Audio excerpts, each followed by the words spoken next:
You have a deeply technical background. You work with innovators every day. How often does the topic of AI come up these days? Uh, Always, every day. I mean, we are also driving that topic. So when I was asked to host, I keep on talking about the Crown Prince, but we were asked to host them. They asked me what the topic is, and I said AI and venture because that is the order of the day here. I Yeah. think now almost 50% of all venture funding goes into AI companies. Yep. Like you cannot talk about innovation without talking about AI. So, what's your observation on the differences of the AI conversation in sort of where you're at in Silicon Valley and also in a world of techno optimism, experimentation and iteration versus, let's say the real world or the rest of the world? Do you have any? Yeah, I think Silicon Valley is always in a little bit of a bubble, and like isolation, not bubble. That sounds like it's something fake. The new AI companies are building incredible value with almost no people, right?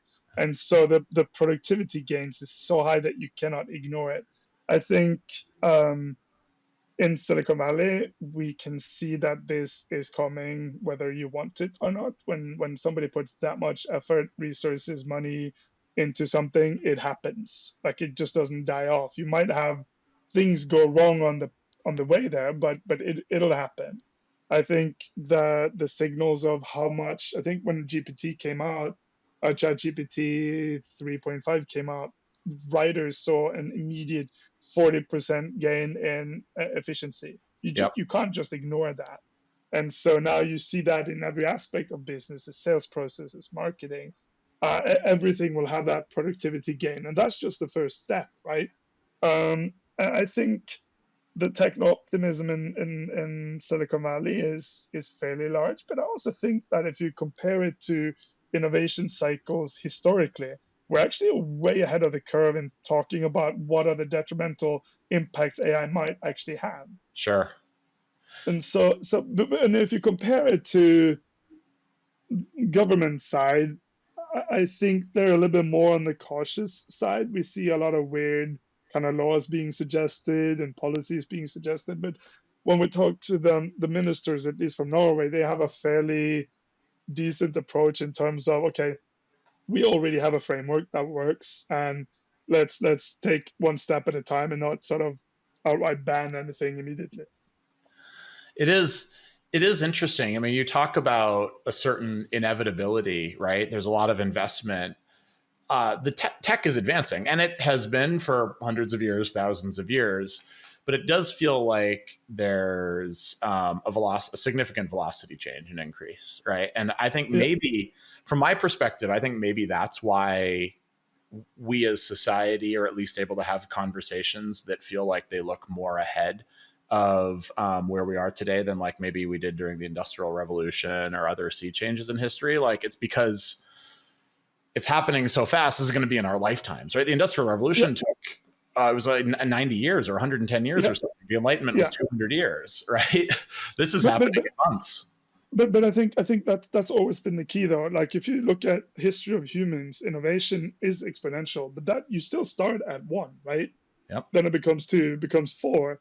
And so you're still on kind of an exponential curve. Every single time technology has changed, humans are going like, oh goodness, this goes fast, Yeah. right? And so we're on the same track. But I think one thing that is good for us in Silicon Valley is that we built all of this on the ability to pivot. We see errors, we see things that can change, and then we make changes with it.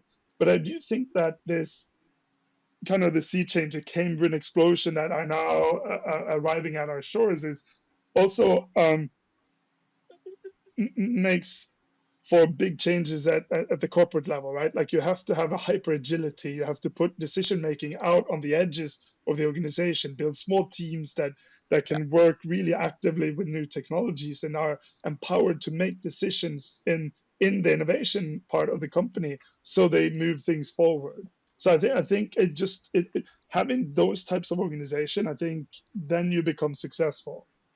So that's really interesting, right? Like, the idea that world of sea change, Cambrian explosion, like exponential pace of change, you can't centrally plan, or there's more and more latency. It becomes harder and harder. So you push it to the Yeah. edges of the organization.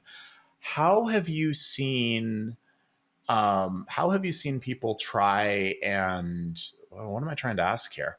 How have you seen people try and keep uh, grassroots experimentation and decision making connected to the core mission or strategy or purpose of a business, Yeah. and so that you don't just end up with a bunch of innovation playgrounds, right? Because I do see a world where we could end up in yet another wave of kind of innovation theater, because sure, an insurance company can create a cool chatbot that will tell you about the food content of your, or the nutrition content of your food, but Yeah. is that relevant? Like how do you see folks trying to connect those dots? I think this is also like you have to think ecosystems, right? Like we're working with a company called Seven Analytics from Norway, and they do it's an AI map of flood. They go down to kind of meters accuracy on flooding and flooding risk. When they talk to insurance companies now, they have quantified the benefit for these companies, right? So we go out, we help them find customers, we get them in the room with the right perspectives, and they go and sell the product. They are also focused on selling this product to insurance companies. They understand who they're talking to, so they can say, "Here, this is the quantifiable benefit for you to buy our product." Yeah. And I think that's the sort of the ability for small companies to talk to large companies. I think innovation theater has to do with culture in large companies. You have to mean it, right? So we're working with one of the largest, I can't say which industry, but it's a large company from Norway, one of the biggest companies in Norway. And the way they drive innovation is that they have innovation centers that are fully isolated from the rest of the company. Yeah. They work on absolutely brand new projects and they write reports, but they also collaborate with innovation companies in the markets. Um, but they report really high up and they have the support there. So the culture of a large organization doesn't influence the innovation center negatively in a way. That happens quite a bit when there are too many stakeholders involved. And are you seeing a change in kind of that buyer, that large institutional enterprise behavior when it comes to innovation, when it comes to working with startups? Is there more hunger, more desperation, more interest, or the opposite, more timidity?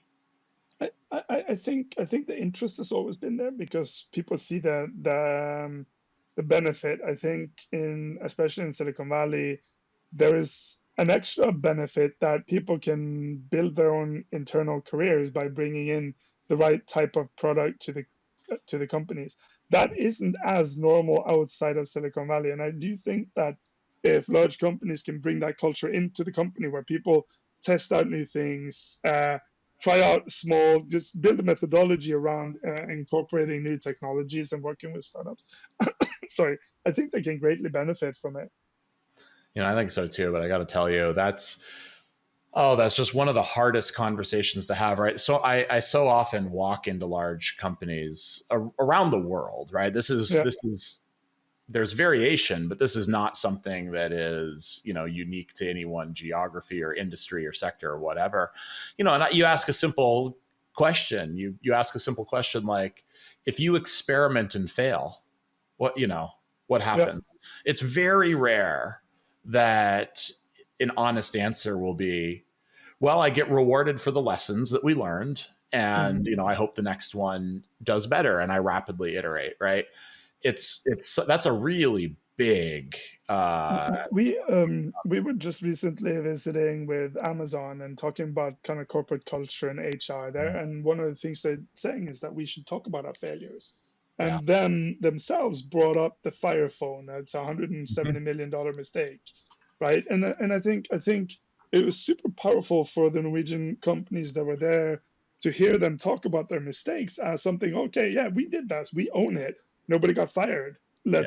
Let's iterate and hope we can catch it a little bit earlier next time. Like let's figure out what happens. Build that culture around innovation in a positive way, and I think you'll end up becoming a larger company that way.